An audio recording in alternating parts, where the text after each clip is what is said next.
बाबाच्या आदेशाप्रमाणे आज चर्चा क्षेत्र सिंधी रेल्वे इथे पाण्यानिमित्त हवन कार्य पार पडून नुकत्याच चर्चा बैठकीला सुरुवात झाली आहे। तरी या चर्चा बैठकीला स्वयं सृष्टीचे विधाता जगाचे निर्माता भगवान बाबा हनुमानजी उपस्थित, त्यांना माझा प्रणाम। तसेच आपल्या सर्वांचे लाडके सद्गुरू महान बाबा जुमदेवजी हे सुद्धा उपस्थित, त्यांनाही माझा प्रणाम। तसेच बाबांना साथ देणाऱ्या आपल्या सर्वांच्या लाडक्या वाराणसी आई या सुद्धा उपस्थित, आईला सुद्धा माझा प्रणाम। आता चर्चा बैठक म्हटली की अध्यक्षाची गरज असते, म्हणून आजच्या चर्चा बैठकीचे अध्यक्ष सिंधी परिसरातील मार्गदर्शक, माझे मार्गदर्शक आणि आजच्या चर्चा बैठकीचे अध्यक्ष आदरणीय सोनटके काकाजी यांना माझा नमस्कार। तसेच आजच्या चर्चा बैठकीचे उपाध्यक्ष नंदुभाऊजी भोयर यांना सुद्धा माझा नमस्कार। तसेच आदरणीय मंच संचालक प्रफुल्लभाऊ कुमरे यांना सुद्धा माझा नमस्कार। उपस्थित सर्व सेवक सेविका आणि बालसेवक सर्वांना माझा नमस्कार। नमस्कार।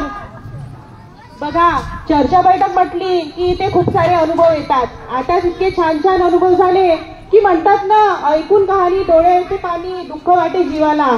आणि खरंच हो, आपण किती भाग्यवान आहो की आपण या मार्गात आहो, खूपच भाग्यवान आहो।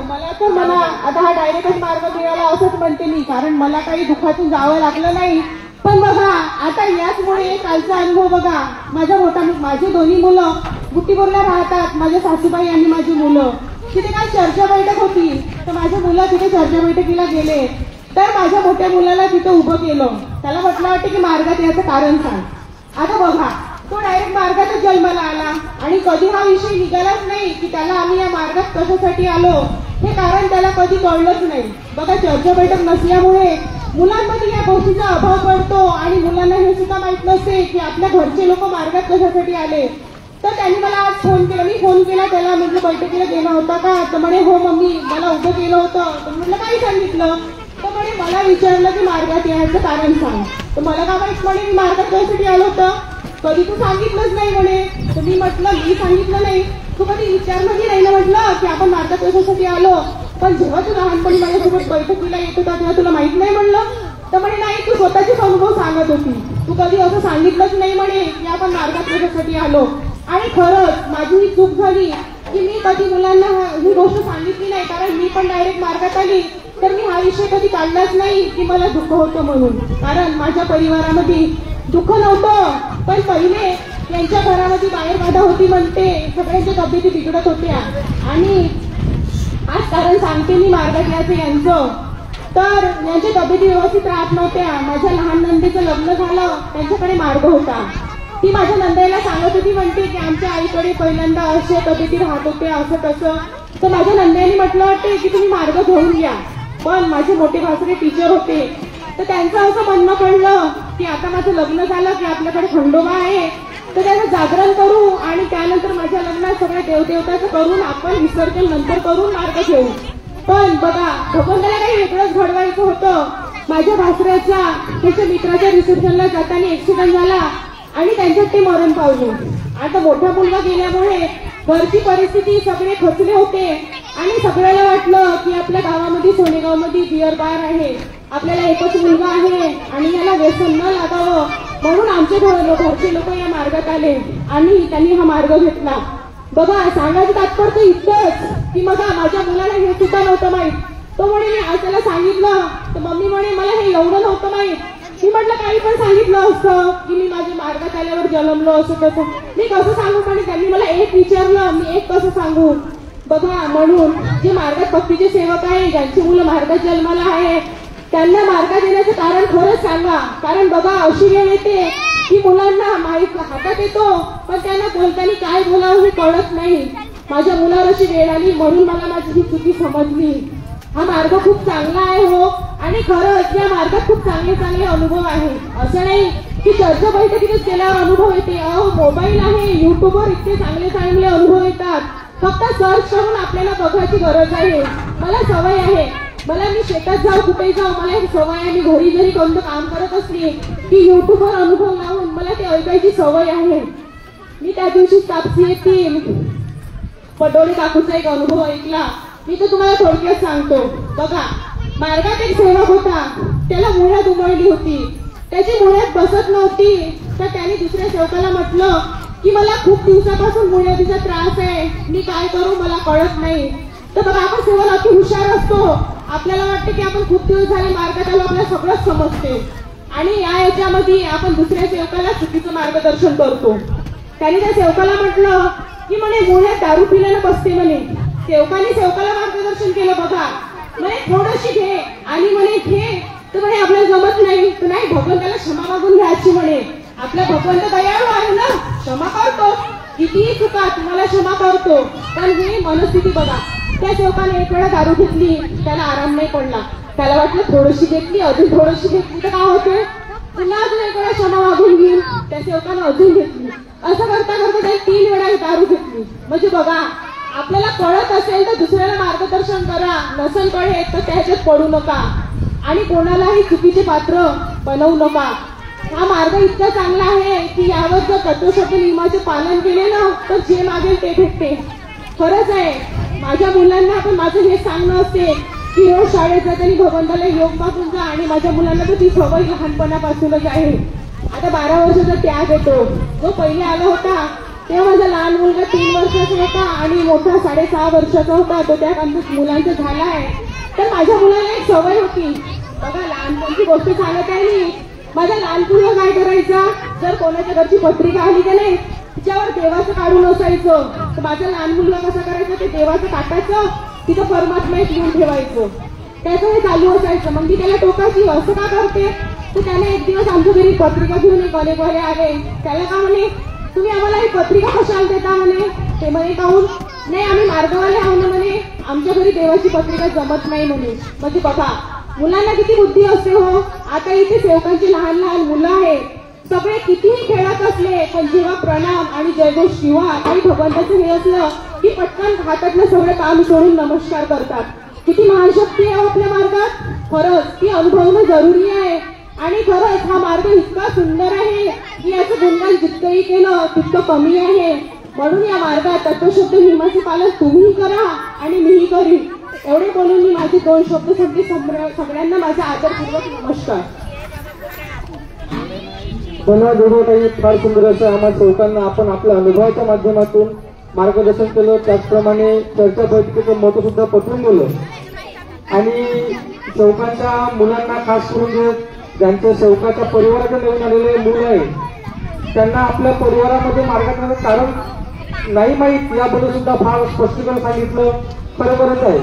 आपण सर्वप्रथम म्हणजे या मार्गामध्ये आलेले जेव्हा सेवक राहतो आणि मार्गाची एक नियमावली आहे. जर सर्वप्रथम कुटुंबामध्ये काही दुःख आलं असेल तर सर्व म्हणजे परिवारातल्या सर्व सदस्यांनी बसून विचार विमर्श करून चुकीचं संशोधन करावं, दुःखाचं संशोधन करावं, कशा प्रकारे चुकीमुळे आपल्यावर दुःख आलं. त्याचप्रमाणे आपण मार्गातले सेवक हे चर्चा बैठकीमधून जर एखाद्या परिवारातला जर व्यक्ती चर्चा बैठकीत गेला असेल आणि बाकीचे सदस्य कामानिमित्त जर घरी असेल तर त्या व्यक्तीने एकच काम करावं, घरी गेल्यानंतर त्या चर्चा बैठकीच्या हवन कार्यामध्ये कोणते अनुभव सादर झाले हे आपल्या परिवारासोबत तिथे घरी सादर करावे. म्हणजे आपल्या मुलाबाळांना, पत्नींना, आई वडिलांना सर्वांना म्हणजे कधी त्याच दिवशी म्हणून नाही तर दुसऱ्या दिवशी तुम्ही एकत्र जेवण करताना आणि आपल्या मार्गात बाबांनी कौटुंबिक एकता खूप महत्व सांगितलंय. कुटुंबाची एकता आणि कुटुंबाची एकता हे सर्वप्रथम जेवणाच्या ताटापासून सुरुवात होते. म्हणून सर्व सेवकांनी जर आपल्या परिवारासोबत एकटीने जेवण केलं, सर्व परिवार जर एक साथ जेवण करायला बसलं तर आपोआप चर्चेचा विषय निघते आणि विषय निघाला तर आपोआप आपण परमात्मा मार्गाच्या अनुभवाकडे वळतो आणि तिथून आपल्या चर्चा बैठकी सुरुवात होते. म्हणून सेवकांनी काय करायचं आपल्या जीवनामध्ये आपण मार्गामध्ये कसं चालू हे तर आपल्या मुलांना सांगावं, पण बाहेर गावाला गेल्यानंतर हवन कार्यामध्ये कसल्या प्रकारचे दैवशक्तीचे अनुभव सादर झाले हे आपल्या परिवारातल्या सदस्यांना सादर करावे. म्हणजे त्यांनी सुद्धा आत्मबल वाढेल आणि ते सुद्धा या मार्गाविषयी त्यांचं पुन्हा जीवाला निर्माण होईल आणि त्यांना सुद्धा परमेश्वर कृपेची जास्तीत जास्त प्रकारात उल्लेख होईल. धन्यवाद ताई. फार सुंदर असं अनुभव सादर केलं. यानंतर बाबाचे सेवक बंधुजी ठाकरे यांना विनंती करतो की यांनी आम्हा सेवकांना आपल्या अनुभवाच्या माध्यमातून मार्गदर्शन करावे.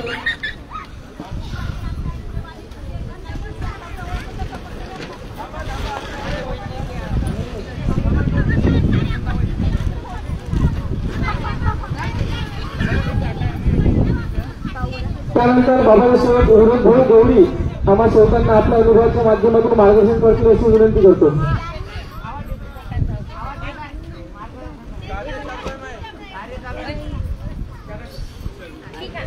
धन्यवाद. त्यानंतर बाबाजी सेवक मोरेश्वररावजी वर्गणे आम्हा सेवकांना आपल्या अनुभवाच्या माध्यमातून मार्गदर्शन अशी विनंती करतो.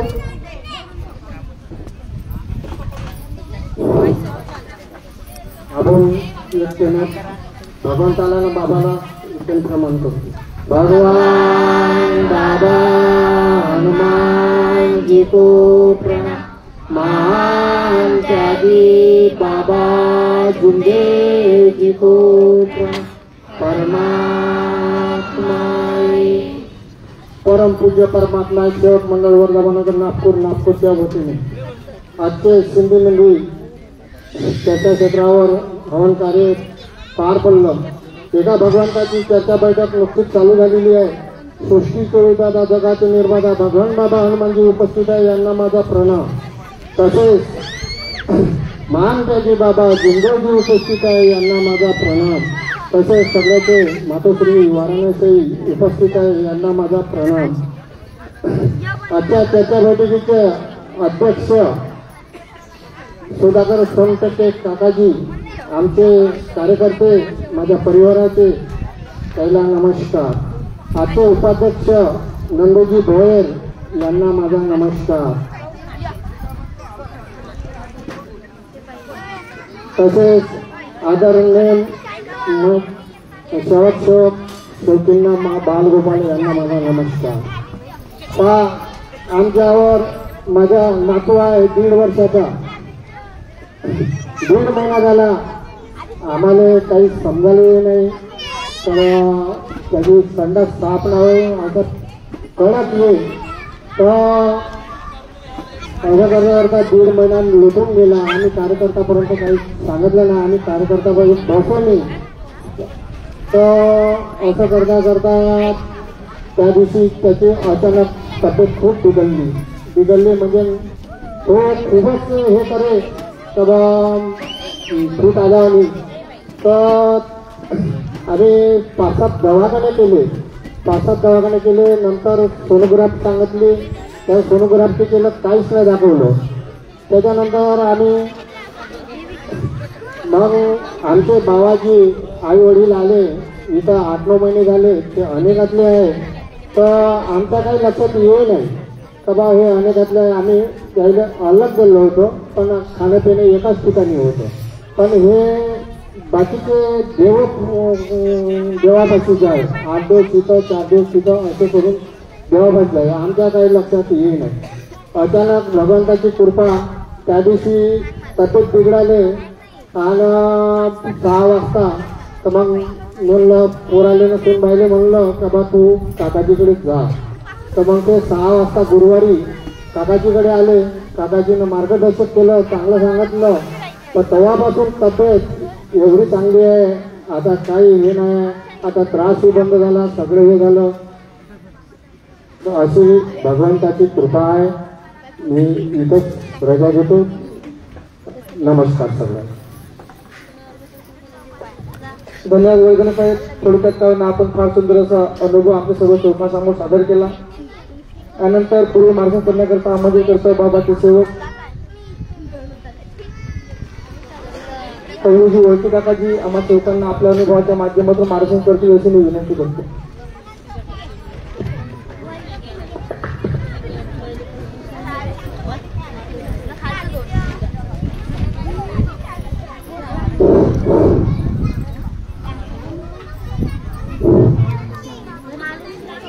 कृपा जागृत आहे म्हणून भगवंताला आणि बाबाला आपण व्यक्तीने भगवान बाबा हनुमान जी को प्रणाम. महान त्यागी बाबा जुंदेव जी को प्रणाम. परमात्मा नमस्कार. परमपूज्य परमात्मा सेवक मंडळ वर्धमान नगर नागपूरच्या वतीने बाबाच्या आदेशाप्रमाणे आजचं सामूहिक हवन कार्य चर्चाचित्र पार पडलं आणि त्यानिमित्त एका भगवद्गीतेच्या चर्चा बैठकीला सुरुवात झाली. या चर्चा बैठकीत स्वयंस्फूर्तीचे दाता जगाचे निर्माता बाबा हनुमानजी उपस्थित आहे. बाबा हनुमानजीला माझा प्रणाम. तसेच मानव धर्माचे संस्थापक महान त्यागी बाबा जुंदेजी उपस्थित आहे. बाबांनी माझा प्रणाम. आपली सर्वाधिकारी वाराणसी आहे, आपल्या बाबाला वेळोवेळी साथ देणारी मातोश्री आई उपस्थित आहे. आईला माझ्या प्रमाणे आजच्या चर्चा बैठकी लागलेले अध्यक्ष श्रीमान सुधाकरराव सोनटके माझे कार्यकर्ता ते उपस्थित आहे, यांना माझा नमस्कार. आजच्या चर्चा बैठकीचे उपाध्यक्ष रणजीतजी भोयर उपस्थित आहे, यांना माझा नमस्कार. आपल्या आजच्या चर्चा बैठकीचे संचालन सूत्र सांभाळणारे उमरे साहेब उपस्थित आहे, यांना माझा नमस्कार. सगळे सेवक सेविका बालगोपाळ मंचावर प्रत्येक सर्वांना माझा नमस्कार. पहा, आपण गोर गरीब सगळे दुःखी कष्टी लोक या मार्गामध्ये जुळलो. कशासाठी जुळलो? की आपल्यावर दुःख फार होते आणि आपले दुःख दूर झाले पाहिजे म्हणून या मार्गावर आपण जुळलो. कारण ज्या वेळेस आपण या अनेकांमध्ये होतो त्यावेळेस आपल्यावर खूप दुःख होते, आपल्यावर दुःख होते. आपण सुरुवातीमध्ये काय केलं? दवाखाने गेले, त्याच्यामध्ये आपल्याला समाधानी मिळाली नाही. आपण वैद्यवाणी केले, वैद्यवाण्यामध्ये समाधानी मिळाली नाही. आपण काय केलं? मग देव धर्म भरपूर पूजले. आपले आई वडील आपल्या दुःखासाठी खूप नवस करे. माझ्या मुलाला आराम पडू द्या, मी काला करीन, मी जेव घालीन, प्रत्येक लोकांना सांगे आणि प्रत्येक देवायला दे निमंत्रण दे. माझ्या पोराले आराम होऊ दे, मी तिथं येईन, त्या शेगाव मध्ये येईल. सगळे देव पूजून झाले, मुसलमानाची देव आपण पूजले, पण आराम आपल्याला कुठंच मिळाला नाही. त्याचं कारण काय नेमकं? का ते शक्ती होती निर्जीव. निर्जीव असल्यामुळे आपल्याला आराम मिळाला नाही. आणि आपले दुःख दूर करण्यासाठी बाबाला काय मेहनत करावी लागली? अवघा चंदना परी देश भिजवा लागला, रक्ताचं पाणी केलं, हाडाचं मणी केला आणि बाबाने एका भगवंताची प्राप्ती केली. अरे कशी सेवा केली? अहोरात्र परिश्रम करून एका भगवंताची प्राप्ती करून इमान इतवारी त्यागाने निष्काम भावनेने बिना मूल्य निष्काम सेवा केली आणि ते आपल्याला मिळवून दिली. बाबाने परमेश्वर प्राप्ती केली आणि भगवंताच्या आदेशाप्रमाणे ते नवीन मानव धर्माची सुरुवात केली. या धर्माचा मुख्य उद्देश काय आहे? की प्रत्येक नर नारी मध्ये या भगवंताचा वास आहे. वास म्हणजे तो आत्मा आहे आणि तो आत्मा 24 तास चैतन्य आहे. आणि बाबांनी सांगितलं की या सजीव मध्ये परमेश्वर आहे, तो निर्जीव मध्ये नाही आहे. त्याचं कारण का ते देवी शक्ती सत्य जागृत आहे. म्हणून आपल्याला बाबाने काय सांगितलं? का या सजीव याची पूजा करायची, निर्जीवाची बंद करायची. म्हणून आपण बंद केली रे पूजा. म्हणून आपल्याला सर्व गोष्टीमध्ये या मार्गामध्ये समाधानी मिळाली नाही तर या मार्गामध्ये समाधानी आपल्याला मिळाली नसती. कारण तर हा मार्ग एवढा सोपी नाही आहे, हा खूप कठीण आहे. जसं आपण सोनं जपतो त्या पद्धतीने आपण पैसा जपतो, त्या पद्धतीने हा मार्ग जपा लागते. त्यानं मार्ग हा जपला त्याचाच तो मार्ग आहे, तोच त्या मार्गाचा सेवक, नाही तर काही उपयोग नाही आहे. म्हणून सगळ्यांनी मी आज एक थोडक्यात अनुभव सांगतो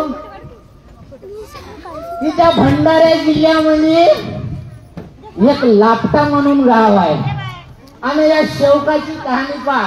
अनेकाचं तर आपण ऐकतो, पण आपल्या मार्गामध्ये या कहाणीमध्ये काय घडलं आहे?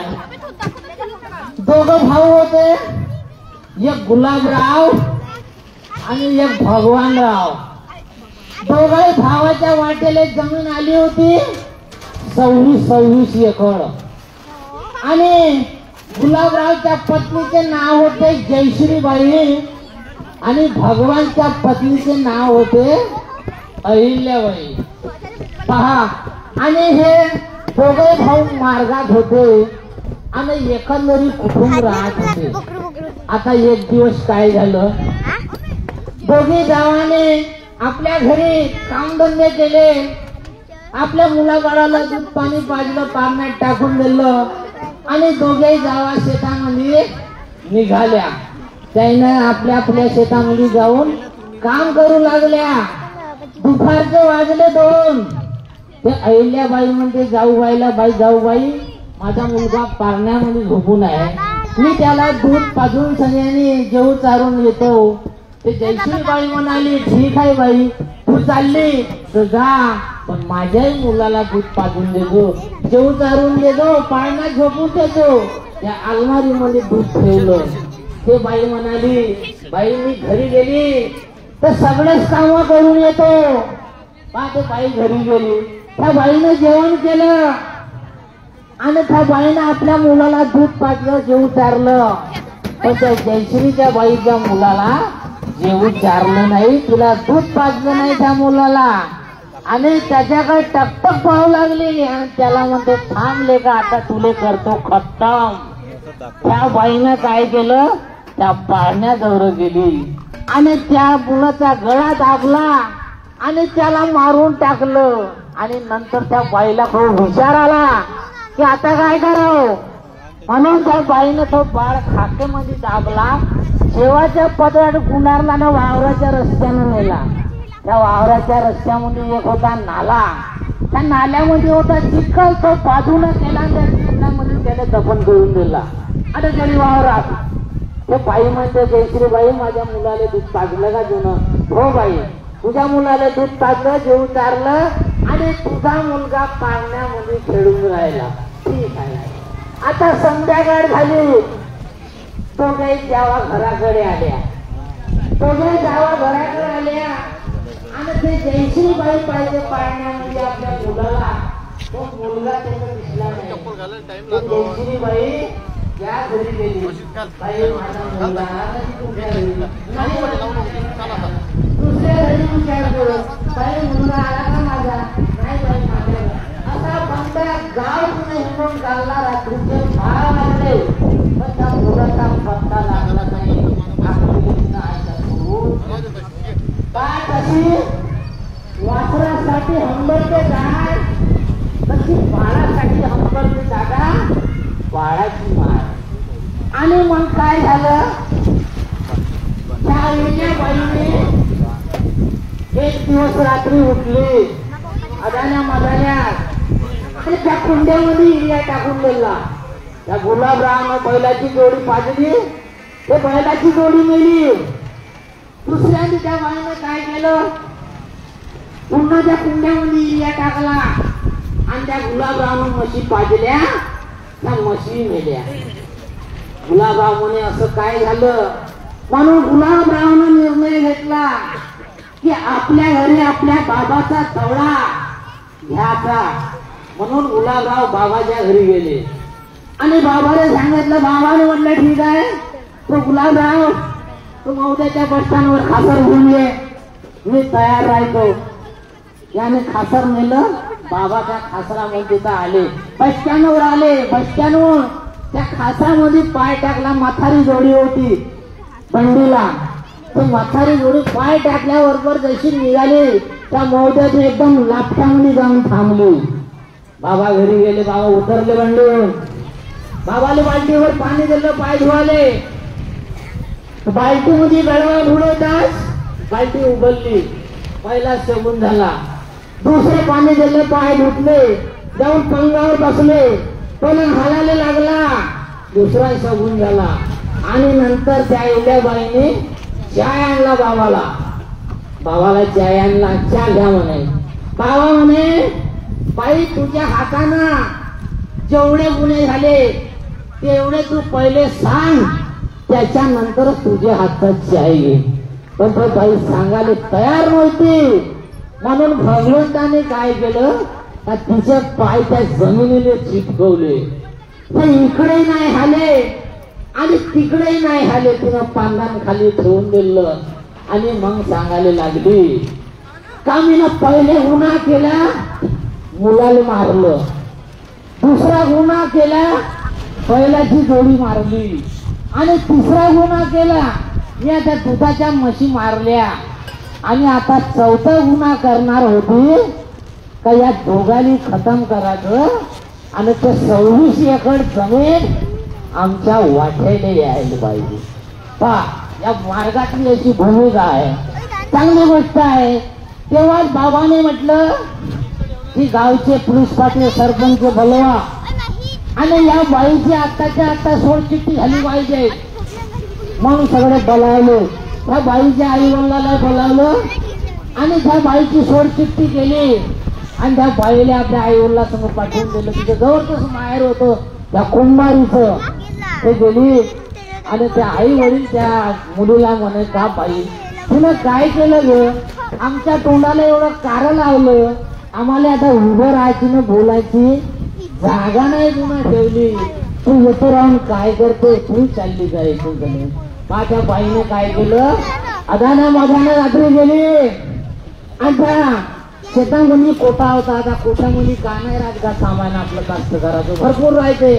तिसऱ्या वाडी थोरं वाचर त्या बाईनं रातच्यानं आग लावून गेली. 15 कोटा घरून खाक झाला. त्या जयश्री बाईनं तिच्यावर आरोप घेतला का होय ना इज्जत काम, तिच्याशिवाय दुसरं काही होत नाही. मग त्या जयश्री बाईनं एवढा सराप दिला. या शेवकाचा सराप मोठा खोटा आहे बरं. शेवकाने शेवकासोबत चांगलं वागावं आणि चांगले संस्कार पाळावं. कारण त्या शेवकाचा सराप मोठा आहे, त्याचा शब्द जरी निघाला त्या पद्धतीनं तर त्या पद्धतीनं घडते. त्या बाईनं म्हटलं का तू वनवागुळ होशील आणि स्वतःची इष्ट तू स्वतः खाशील का. तशीच परिस्थिती झाली, ते स्वतः वनवागुळ झाली आणि स्वतः खाऊ लागली. म्हणून सगळ्याने या मार्गामध्ये जरी आपण जुळलो ना, सगळ्या शौकाने आपलं व्यवस्थित म्हणून राहायचं. आपल्याला 4 तत्व 3 शब्द 5 नियमाचं हे पालन दिलं, हे पालन करा. तुम्ही बी करा, मी बी करीन. आणि या सत्याचा मार्ग आहे, या मार्गाची थोडीशी जाणीव करा की आपण हा मार्ग कसा जपवायचा आणि या मार्गाने कसं चालायचं, आपण कसं यायचं, कसं वागायचं, कसं बोलायचं, या गोष्टीवर लक्ष द्या. आणि एवढंच बोलून मी रजा घेतो. नमस्कार. धन्यवाद वरती साहेब, फार सुंदर असं आम्हा सेवकांना आपल्या